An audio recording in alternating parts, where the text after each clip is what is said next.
Hello guys, how are you all. Welcome to ड्यूपिक by Areeb. आज हम करने वाले हैं आपका पॉलिटिकल लीडरशिप एंड कम्युनिकेशन का unit number 4, extending political communication and leadership research issue and challenges. तो स्टार्ट करते हैं आज का वीडियो।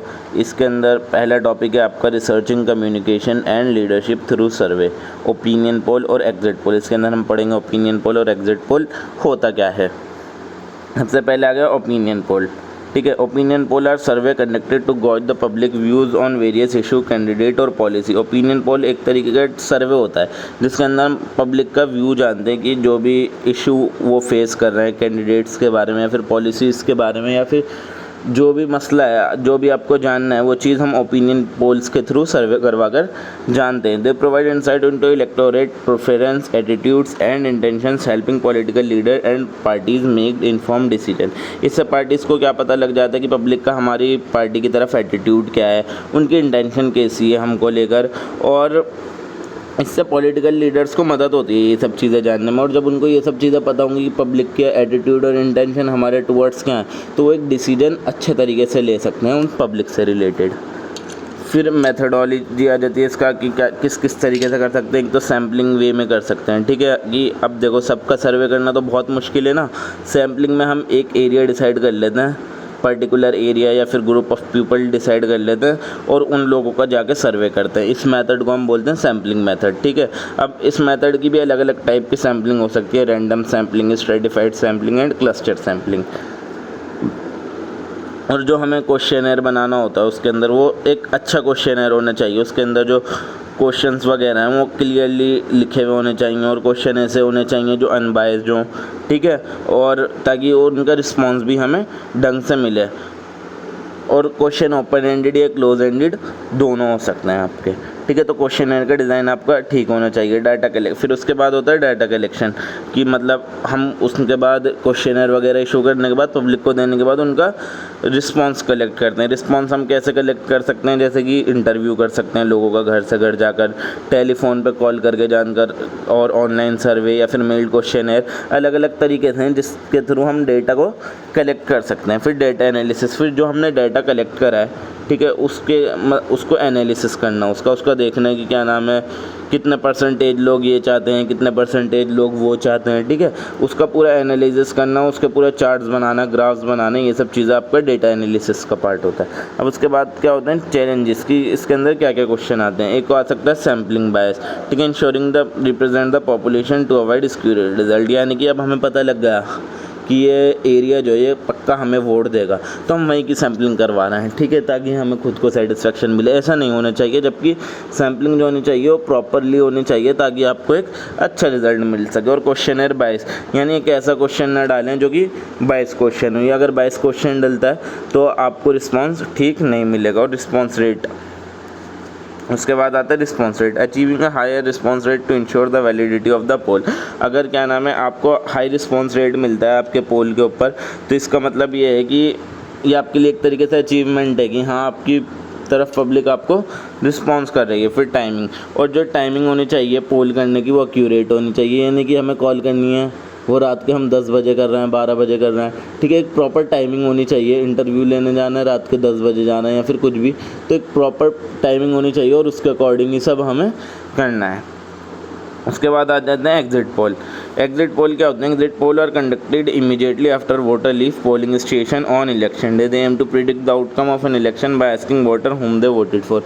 एग्जिट पोल क्या होते हैं? जैसे ही इलेक्शन के टाइम पर जो लोग वोट देकर बाहर आ जाते हैं तो उनसे जो लोग पूछते हैं कि आपने किसको वोट दिया, किसको वोट दिया, और इसके थ्रू कर करके डेटा कलेक्ट करना क्या कहलाया जाता है? आपका एग्जिट पोल कहलाया जाता है। इसके अंदर आपको एक तरीके से ऊपर ऊपर का पता लग जाता है कि हमारी पार्टी जीतेगी या फिर नहीं जीतेगी, आपको एक आइडिया हो जाता है इससे।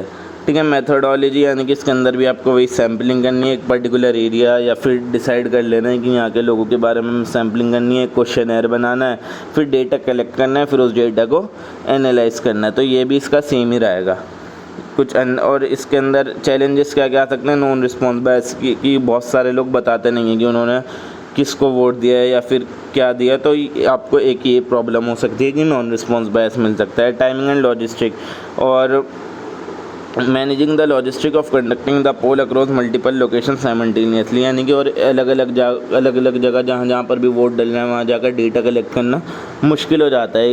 एक ही मतलब टाइमिंग भी एक होती है और जगहें अलग अलग होती हैं, तो ये चीज़ फेस करनी मुश्किल हो जाती है।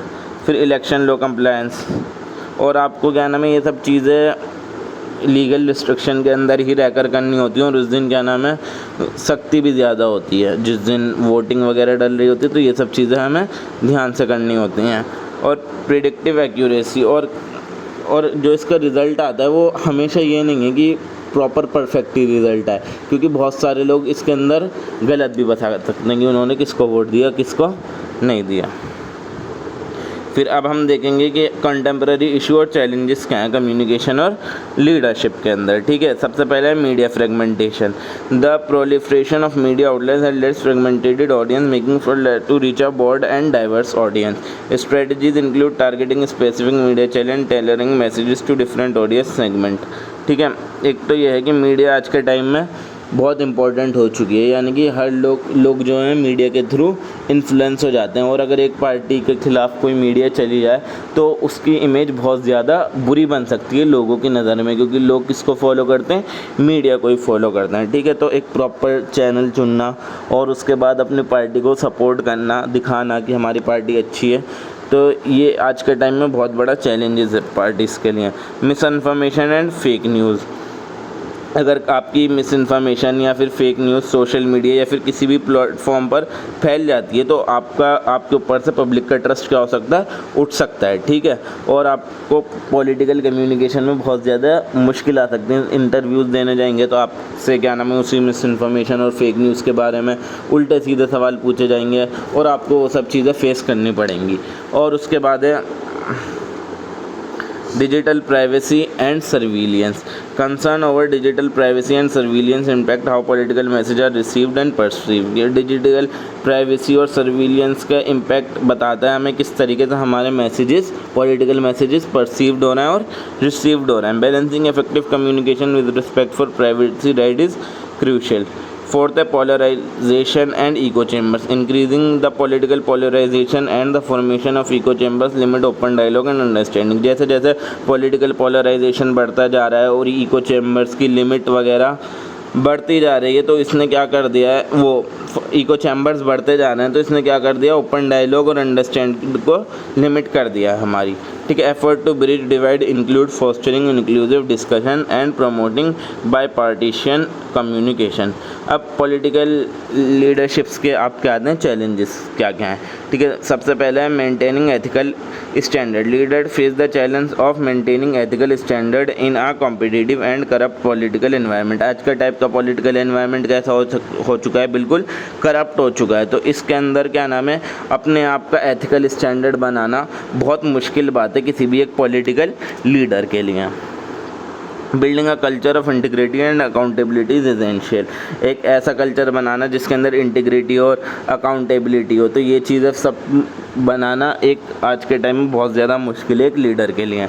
अडेप्टिंग टू चेंज, और आज का टाइम कैसा है, चेंजेस बहुत जल्दी आ रहे हैं, टेक्नोलॉजी बहुत ज़्यादा चेंज हो रही है, सोसाइटी बहुत ज़्यादा चेंज हो रही है, इकोनॉमिक चेंजेस बहुत जल्दी आ रहे हैं। तो एक जो हमारा लीडर है उसको कैसा होना चाहिए कि वो इसके हिसाब से अपने आप को फ़ौरन ही अडेप्ट करता रहे और आगे की फ्यूचर की सोच के चले कि इन फ्यूचर ये चीज़ चेंज हो गई, अपडेट हो गई, तो मुझे उस चीज़ को किस तरीके से हैंडल करना है। ठीक है, और उसको हर चीज़ को बार बार सीखना, कंटिन्यूस लर्निंग और फ्लेक्सिबिलिटी होनी चाहिए एक लीडर में, ताकि वो जो चेंजेस आ रहे हैं उनको अच्छे से अडेप्ट कर सके। बैलेंसिंग ट्रांसपेरेंसी एंड सिक्योरिटी, और लीडर को क्या क्या चाहिए, बैलेंस करना चाहिए ट्रांसपेरेंसी नेशनल सिक्योरिटी के साथ। ठीक है, एंड कॉन्फिडेंशियली कंसर्न, यानी जो कॉन्फिडेंशियल बातें और जो नेशनल सिक्योरिटी की ट्रांसपेरेंट बातें, वो सब चीज़ें क्या करनी चाहिए, उसे ध्यान रखनी चाहिए कि वो पब्लिक स्पीकिंग में इन सब चीज़ों को सामने ना लाए। ठीक है, और क्लियर कम्युनिकेशन रखें अपनी स्ट्रेटजीज़ का और प्रोटोकॉल्स का। Engaging diverse constituencies, engaging and representing diverse constituency with varying needs and perspective is challenges. Inclusive leadership practices and effective communication are key.